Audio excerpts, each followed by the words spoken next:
Y este sintió frío por primera vez. Tengo frío, dijo una noche. ¿Te importaría calentarme un poco? O sea, ahí el pato le pidió a la muerte que lo calentara. La nieve caía. Los copos eran tan finos que se quedaban suspendidos en el aire. Algo había ocurrido. La muerte miró al pato. Había dejado de respirar. Se murió. Se había quedado muy quieto. Profe, se murió el hipotermia. Sí, el hipotermia. Lo acarició para colocar un par de plumas ligeramente alborotadas. Lo cogió. Esa fue la actividad en la que yo dibujé a mi mamá. ¿Y tú reflexionar sobre eso? Pues reflexionar. ¿Qué reflexionaste? Reflexioné que no toda la vida estará tu mamá ahí para cuidarte y para estar contigo.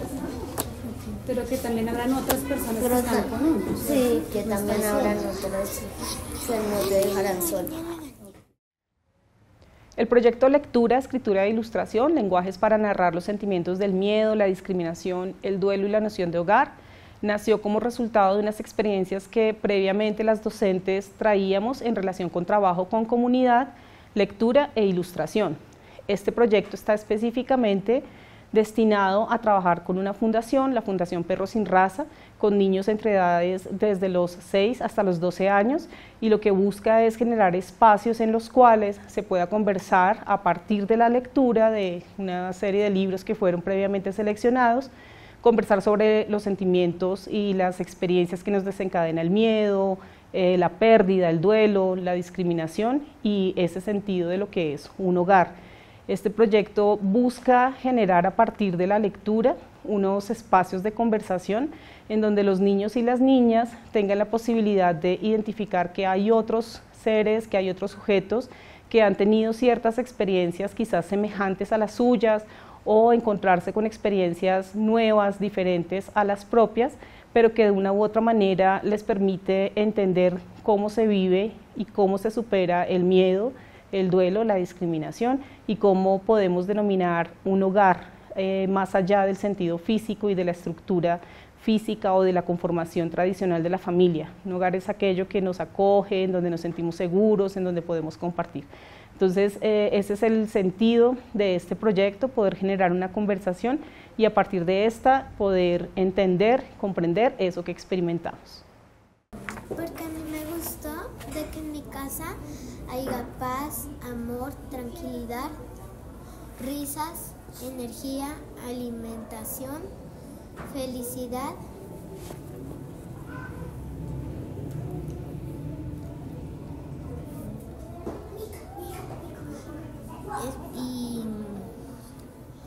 Y diversión. Yo aprendí a caminar eso en un año. ¡Un año! Ya te bañabas. Muy bien, chicos. Entonces un poco este cuento, el primero, tiene que ver con todo lo que nos enseñan cuando estamos chiquitos y cómo vamos creciendo. El aporte que este tipo de proyectos o alianzas se genera para la fundación es que realmente se vuelve importante porque también estos ejercicios académicos que vienen desde universidades hacia los barrios pues también permiten que se potencialicen esos procesos comunitarios que se vienen desarrollando en los territorios, más específicamente en esos contextos y entornos barriales, donde también pues de cierta manera la participación de las organizaciones ayuda a que se puedan generar acciones importantes con los niños, las niñas y pues con las demás personas que acuden. Obviamente contar con el apoyo de instituciones que vienen desde un ejercicio mucho más académico, pues permite articular y mejorar pues también los procesos y los procedimientos que al interior de las casas culturales, como en el caso de la nuestra, se desarrollan, pues obviamente ayuda a que se crezca más y se crezca mejor en términos de las programaciones que nosotros desarrollamos y la conciencia al momento de trabajar también con algún tipo de población. Considero que los aspectos más importantes que se establecieron a lo largo de los talleres fueron primero la autonomía, ya que desde la fundación se brindó como un espacio de confianza también hacia la universidad y los programas que traían para los niños y las niñas, y también desde en ese mismo sentido como la corresponsabilidad de alguna forma de las familias de recibir a la universidad, de dar como ese voto de confianza para la participación de los niños y las niñas. Siento que eso es algo muy poderoso. Además, como los niños y las niñas también transmiten estos saberes que adquieren a sus familiares, siento que es algo muy importante, y a los otros niños y niñas que no participaron necesariamente del programa, pero que sí conviven con ellos y ellas en otros escenarios de lo que se ofrece en la Casa Sin Raza.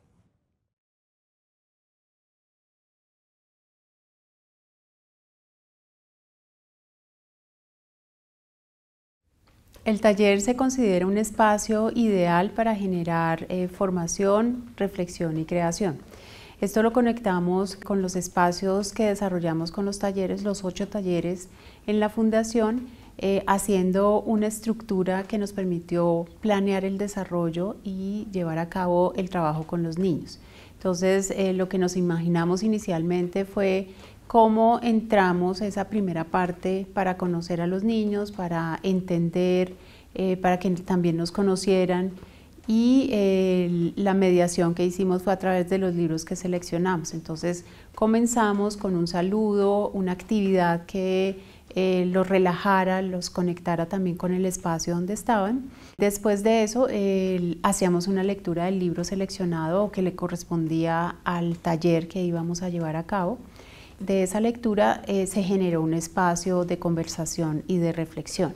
Entonces allí en algunos momentos nos abordaba el silencio o quién quería iniciar tomando la palabra, y lo que sucedía era un punto de vista, una conversación amena, relajada, y entender desde allí cuáles eran los elementos importantes del relato. La lectura constituye un eje central, fundamental de todo el proceso que se llevó a cabo, puesto que a partir de los libros que seleccionamos llevamos a una posibilidad de identificar en esos personajes, que en su totalidad fueron animales, cómo ellos vivieron determinadas situaciones que fueron en general complejas, pero que finalmente les permitieron tener una serie de aprendizajes, una serie de habilidades o de unas reflexiones para poder seguir adelante en su camino y en sus trayectorias. Estos libros los seleccionamos con sumo cuidado porque quisimos a través de ellos manifestar estos sentimientos que hemos mencionado previamente, pero no necesariamente desde una visión moralista o que aleccione a los niños acerca de qué pensar sobre el miedo o qué pensar sobre la discriminación. Básicamente son historias cotidianas que cualquiera de nosotros puede haber experimentado, y a través de lo que viven los personajes, sumado al texto, la ilustración, finalmente pues podemos entender cómo es que se viven estos sentimientos en la cotidianidad. Habíamos formulado unos materiales y una técnica específica para que los niños desarrollaran desde allí qué les había quedado, qué les había impactado o cómo se conectaban con los sentimientos abordados en esa sesión. A mí me gusta dibujarlos, el pato, el tulipán y la muerte.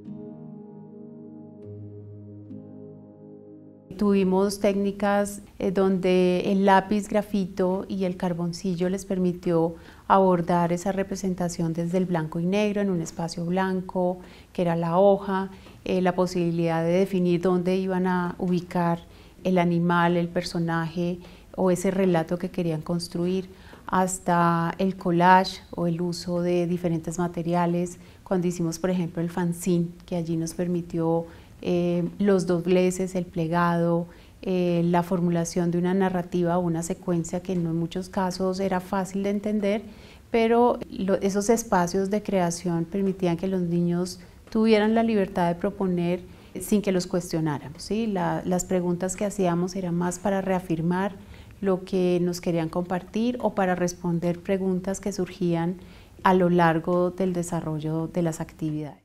Creo que uno de los ejercicios más importantes es también cómo los niños y las niñas muestran también esos talentos que tienen y que a veces son desconocidos por sus mismas familias. Entonces allí es uno de sus principales elementos, y es que ellos demuestren que tienen sus capacidades, que pueden generar procesos creativos y que a veces lo que necesitan es un empujoncito que se da desde esas prácticas pedagógicas, desde esa buena utilización de herramientas y metodologías que pues nos permite también la academia, pero que se articulan también con ese escenario comunitario también de juego y obviamente de esa creación de unas nuevas dinámicas o unas nuevas herramientas que son propias a cada territorio.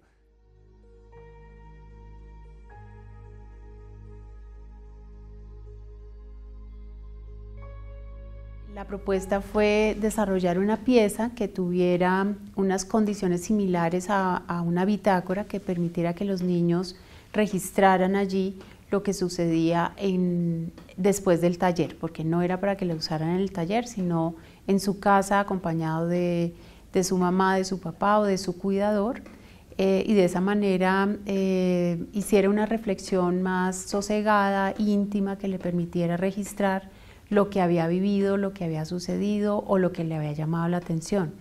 Entonces empezamos a construir, conectado obviamente con el planteamiento inicial del proyecto, que eran los sentimientos del miedo, la discriminación, el duelo y la noción de hogar, y desde allí entonces establecer unas hojas que se pudieran abrir y cerrar fácilmente, que se pudieran trabajar por ambos lados y que donde estuvieran conectados a los libros que habíamos seleccionado con breves relatos o textos que estaban allí incluidos, a través de colores para diferenciarlos, y también que la bitácora tuviera una forma que les permitiera guardar esas hojas fácilmente y que se protegiera. Entonces, a partir como de esas especificaciones, empezamos a darle forma, a establecer el formato, la paleta de color, los recursos, las preguntas. Entonces hicimos un listado de temas posibles y luego desarrollamos unas preguntas para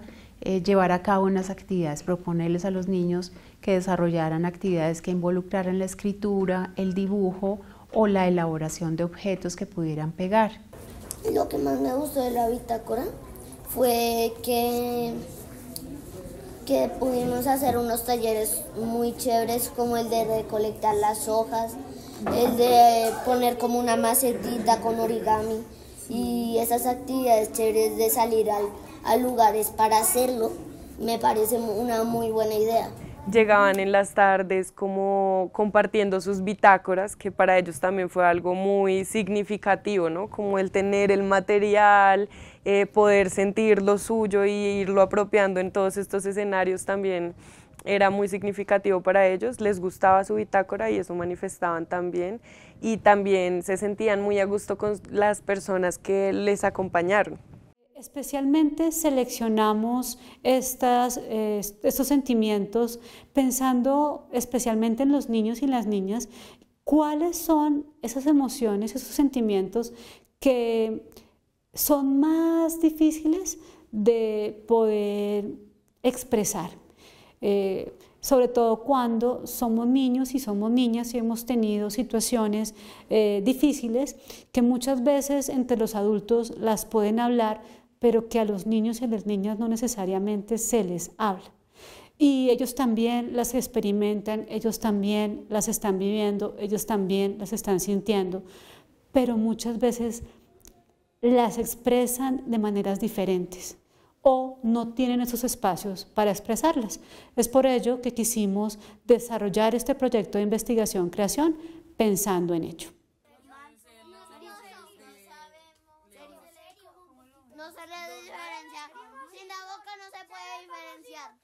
Los niños y las niñas que hicieron parte del proyecto tuvieron la oportunidad de repensarse los sentimientos que han venido construyendo a lo largo de la vida, especialmente duelo, noción de hogar, discriminación, Y en ese sentido, algunos de esos ejercicios desde la psicología que hemos empezado a observar como posibles puntos de llegada hacia esa posibilidad de expresión de emociones. Recuerden que este es un proyecto que tiene como propósito principalmente eso, poder hacer que los niños y las niñas puedan expresar emociones que muchas veces se nos dificulta, y se nos dificulta porque hay veces son dolorosas o no tenemos con quién conversarlo o simplemente no ha habido esos espacios para hacerlo. Ellos y ellas crean también de alguna forma un vínculo con las personas que empiezan a acompañarles en este proceso en la Casa Sin Raza, así que fue una oportunidad muy grande para ellos y ellas de aprender y de tener experiencias que no tienen todos los días. Porque cualquiera puede discriminar a uno porque sea flaco, gordo, bajito, como yo.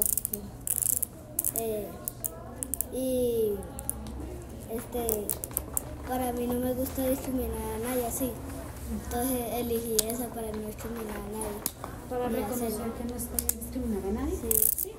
De darle un lugar a las emociones y aceptar que hacen parte de la vida y que todas las emociones que tenemos tienen una importancia en el sentido de que están y que existen y que vale la pena poderlas expresar, poderlas comunicar, siempre y cuando tengamos esos contextos y esas posibilidades de acogerlas y de poderlas tramitar de la mejor manera, ¿no?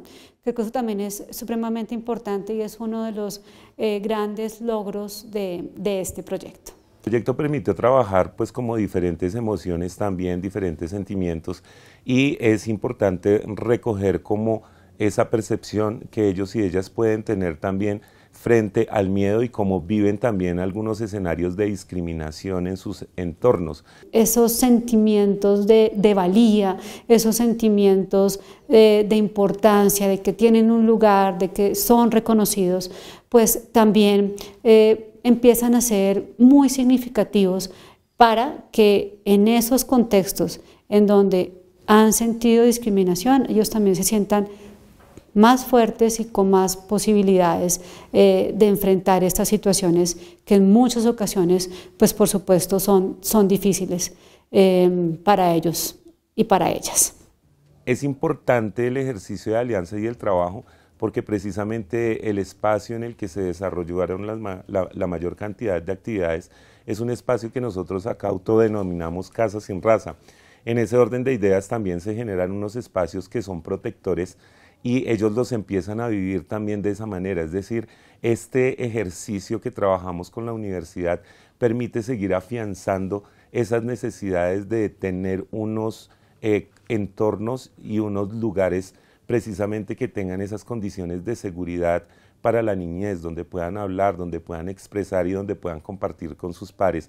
Digamos que, claro, esta suma de trabajo entre los compañeros de la universidad, las dinámicas propias de la Casa Sin Raza y la intervención directa frente a los miedos y a las vulneraciones que puedan tener los chicos o las chicas, hacen que efectivamente se presenten cambios interesantes y se dan desde el momento mismo en que ellos lo hablan y lo abordan de una manera clara.